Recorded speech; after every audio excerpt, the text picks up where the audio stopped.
right, man, it's on the radar. Man, I got the good homie here, Muva Mack in the building. Yo, I love these glasses you got on. They're fire. Yo, put them on for the camera.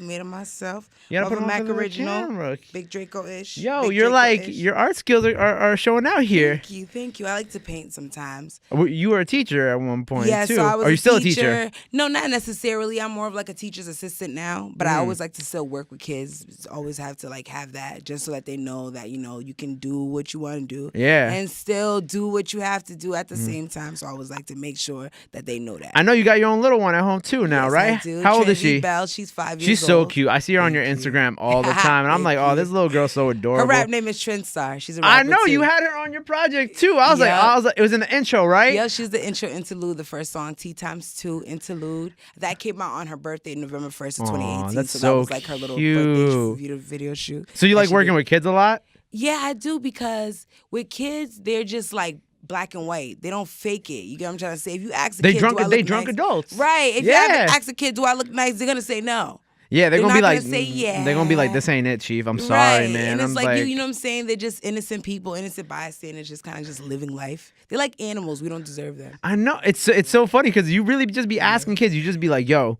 so what you think of this? And they'll be like, nah. They'll be like, nah. They don't care how you feel about it was funny because I was talking to somebody else who worked here, and they were telling me how their kid's like an adult. Like he'll be like, oh, No, do you want this or not? And I was like, God. Especially my kid. She's like really? super like, my kid thinks she's a celebrity because of everybody always knowing her because of me being so known in my city, Worcester, Mass. But like my kid thinks she's a celebrity, so like she says a lot of things and she expects a lot of things. And I'm just like, kid, we ain't got that money yet. But she's like, but mommy, you said I'm rich. I'm like, girl, you rich with love. You rich with love. That's what you rich with. You rich with love and family. That's exactly what I feel like when my mom used to, oh, yo, can I have a Game Boy? She'd be like, you rich with everything else. What you need a Game Boy for? Right. You got a bed. You got love. Sleep, right. You got a house. What do you need? Like, what do you need a Game Boy for? Honestly, you got all these toys. What do you need that? But she's funny though. She's a chill kid. It's so cool how you incorporated her. I love when artists who have children incorporate them into their music. You know? Because I want her to be a creative. I don't want her to be like 20 years old and try to figure out what it is that she wants to do. Yeah. So I kind of like just put her in everything. She does basketball. She dances. She raps. So she does everything you do essentially. Yeah. So let's talk about how you're like a jack of all trades. What do you do? Because I would list them off, but it sounds better coming from you. So I do a lot of things. So originally I'm a dancer. That's kind of just like a natural thing. I kind of look at that like something I didn't really need to learn to do. So it's kind of something I just like put to the side and I pick back up when I want to. I dance for an arena football league team called the Massachusetts Pirates in Worcester, Mass. Very, very dope. So you still dance for them or? Yes, I still dance for cool. them. Actually, I practice tomorrow. Oh, okay. And so I do that. I like to paint. I actually just figured out I could paint like 6 months ago. Oh, for real? It's always been something that I've been super into, but then like I work with my kids and we do different like activities every single week. So like this time we had like canvases. I'm like, let's paint. I used to paint too. Yeah, it's great. Yeah, I love it. And it's just sometimes you lose touch with it. Exactly. And it's never too late to start painting. There was like somebody told me the other day that what's his face? It was a famous painter painted Starry Night. Van Gogh. Van Gogh started painting when he was 28 years old. Oh, that's crazy. And then he died when he was, I think, 37. That's and in all that time, he made like 600 pieces of art that now are worth billions of dollars. That's crazy. So it's never too late to start painting, you know? It's never too late to get into something. Nice. But then I just kind of put it down because I got back with my music stuff. Yeah, and it'd be hard balancing life and like a kid and the music and like doing what you do. With the football league team, I try to be like a good role model because I have a lot of little girls that look up to me. And you know, my music is parental advisory. So like during like the season, I won't really like do my music. That's why since it's the off season, I'm kind of just like overtime with everything. Just when the season starts back, I'll just be like performing and kind of like kick back on my music. Yeah, and then I'll start back up once the season ends in like April. So when I saw you at the showcase, I got like some really like I forgot which record it is because I did listen to your project yesterday. Yeah, and I knew which record it was on the project because I remember it stood out like out of all the other ones because it was a very late middle 90s Little Kim type vibe, and I was like I fuck with this. This shit's kind of hard.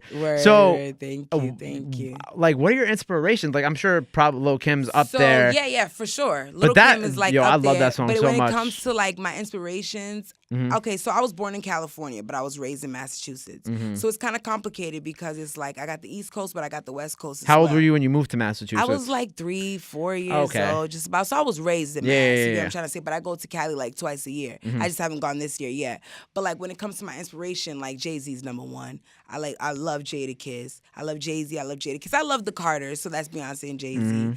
Nipsey Hussle. I love Meek. Victory Lap was right. crazy. Exactly. But I've been like Crenshaw, like all his mixtapes and all that stuff is just like everything to me. Jadakiss, he's everything to me.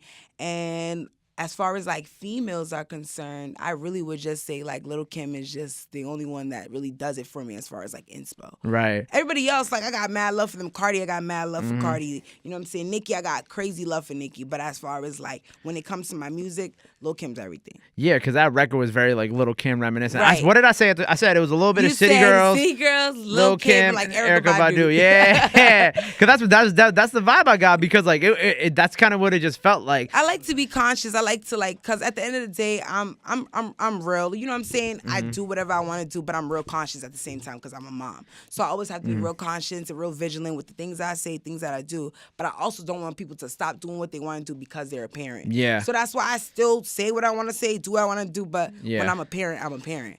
That's why my name is Muva Mack, because I'm a mother before I'm a Mac. But at the end of the day, I'm still a Mac. Oh, so I fuck with that. Okay. See, I didn't even have to ask you about your name. You just explained it right there. How? What was like your first introduction to hip hop? Like, when did you know that you was into it? So I had the so my uncle used to have crazy tons of CDs, like those little CD books that you have with the little CDs. I still got them. Sleeves. Yeah. So my uncle used to have tons copies of those, and I used to always go in my uncle's room and like steal stuff just because he always had cool stuff. And I remember my uncle always had like shout out to my uncle, by the way, my Uncle T-Boy. He always had like little like it would be like wrap up pictures all over the wall. And I remember Fabulous used to be his favorite rapper. Oh, really? So he had the 50 Cent Get Rich or Die Trying CD. I took that CD because 50 Cent was just like a good thing to look at the time. I didn't really know what it was, so I took the CD, I popped the CD in. And I remember listening to that CD, and I also remember listening to Flesh of My Flesh, Blood of My Blood. And I fell in love with that CD, and since then it's just been something that like I love R&B, don't get me wrong, but I feel like when it comes to hip hop, it's just different because you can really, really express yourself. And I also love poetry. I used to write poetry all the time. And I love music. So it's like you got the rhythm and you got your poetry, you got your rap music. So it kind of just worked out. So tell me about the Muvtape. Like, talk to me about it. I know. So we know it dropped on your daughter's birthday. No. That was Tea Times 2. Oh, so you just dropped that song on her birthday. Right, and I wasn't really serious about my music. So basically, I went to like some event, and when I went to the event, you know how Instagram works. You tag somebody in it, somebody could easily from your page like click on it, whatever. Yeah. And I had met somebody named Handsome High who's from Staten Island. So he had seen that I was dancing because I was dancing for a music video. He's like, oh, like I'd like for you to dance for me or whatever in a music video. So I was like, all right, cool. But I wasn't really serious with my music like that. I've always been making songs. Like I'll drop songs here and there and kind of just go on by my business. And he was like, oh, like, do you dance? And I'm like, yeah. So then he see my daughter's music video. He's like, you spit? And I'm like, yeah. First he sent me a soft song. And then I'm like, I got other stuff that I write. I just haven't put it out. I sent it over to him. Then he sent me the I'll Be instrumental by Foxy and Jay-Z.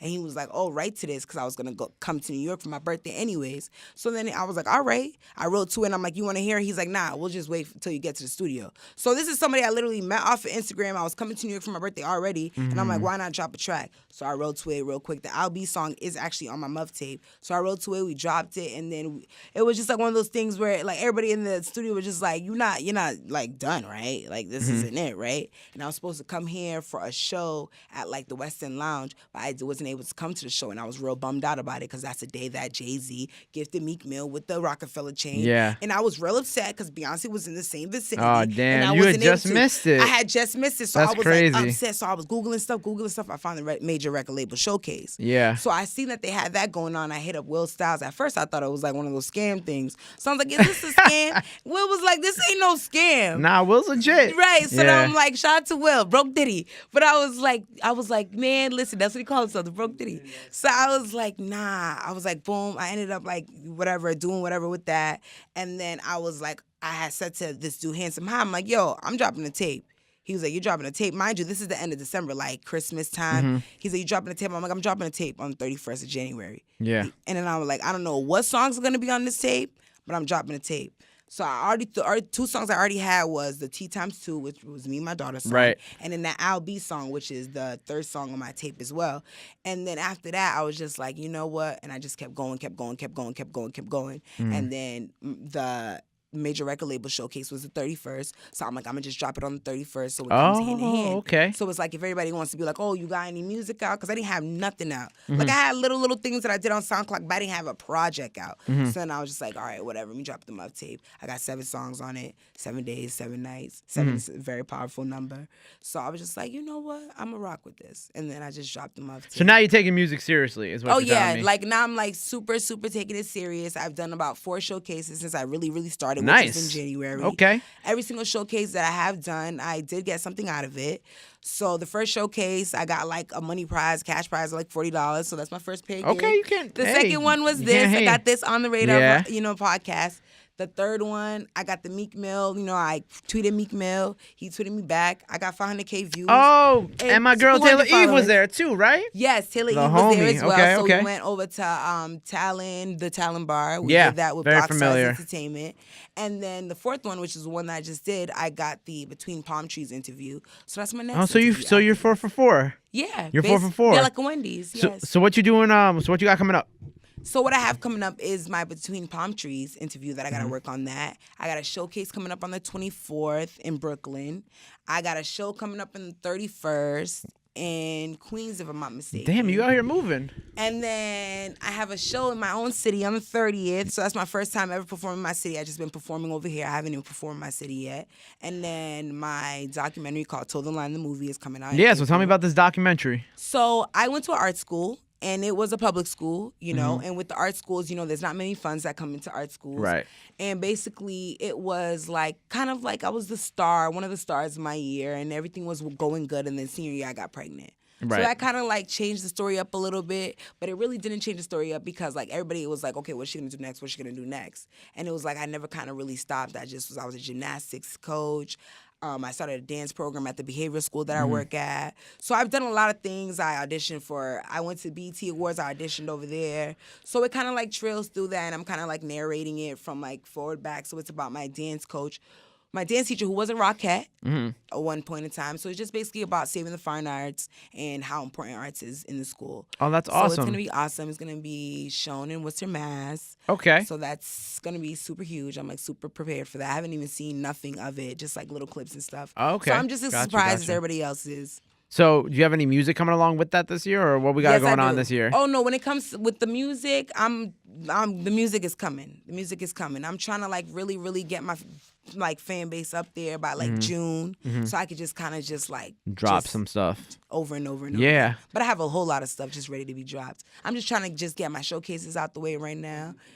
And you know what I'm saying? Once I'm done with my showcases, then I'm dropping my music. So before I let you go, there's something you mentioned the Meek Mill tweet. So let's talk about what happened with that, man. All right, so because Meek Mill, we got a lot to get into with right, this. so he does that thing called Ask Meek Yeah. on Twitter whenever he's bored or whatever.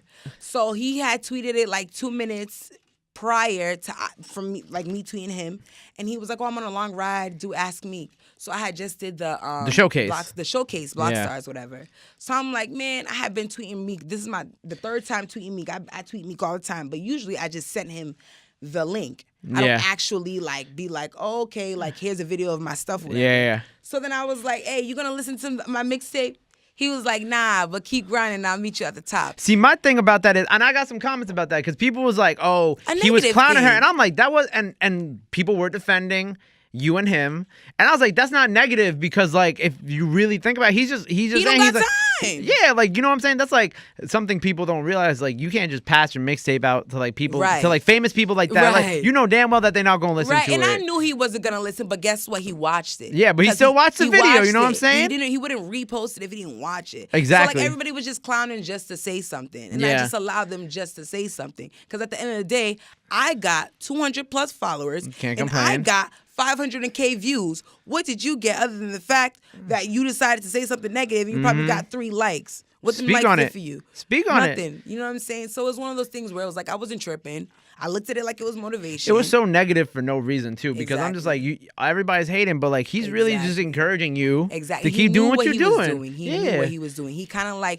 threw me an alley-oop and it's whatever you do with this, that's you. You know what I'm saying? Exactly. Because I got on some little promo page. So it's People who weren't looking at me before are looking at me now. You got some spins. That's exactly. all that. That's all that matters at the end of the day. And I also got, like, from that, I got like an phone interview with some magazine at Howard University called Seek Magazine. Oh, that's great. Which is about creatives all over. So it's like that is like one of the schools that I just adore, and I just love Howard University. So I was like super psyched about that. So a lot of good things came from it. So I'm not even tripping. That's amazing. All right, so let's run it back. So we got new music coming this year. We got the documentary dropping in April about you and your life so far. Right. We got you going. You gonna be on the top one day. You know, you going. That's the goal. When you make it one day, you have to do the song with him just to be like. And that's the thing. I already got a song that I'm waiting to drop. You know, he had his Cold Hearted 2. I got Mother Hearted 1. Okay. So I'm just waiting to drop that because, you know, at the end of the day, it was like I looked at it like he was like, yo, I don't need to listen to it right now. I'll see you later. Exactly. I'll see you later. It's like when you owe somebody money and they're like, no, hold on to it. I'll see you tomorrow. It's one of those things. So I wasn't really tripping. I wasn't tripping at all. The fact that I tweeted him at like 2:22 and he wrote me back at like 2:23, how many people done tweeted Meek Mill? This dude got too like many. 72 Way million too followers. many. You know what I'm saying? So it was something. It was something. Well, that's amazing, and congratulations. I'm looking forward to the music, the documentary. I'm looking forward to all that. Let the people know where they can follow you, where they can get your music at. So definitely you can follow me on Instagram. My Instagram is she_is 90210. And the reason why it's 90210, that's my old rap name when I used to rap back in high school. 90210, shout out to Wale. Wale had a song called 90210 called Regular Girl Celebrity Dream, so that's me. So she_is 90210. You can find me on Twitter at Muva Mack. And you can also search up my Facebook page, which is also Muva Mack as well. Hey, all right, everybody. Thank you so much for coming through, Muva Mack. It's Muva Mack on the radar. Woo! You already know.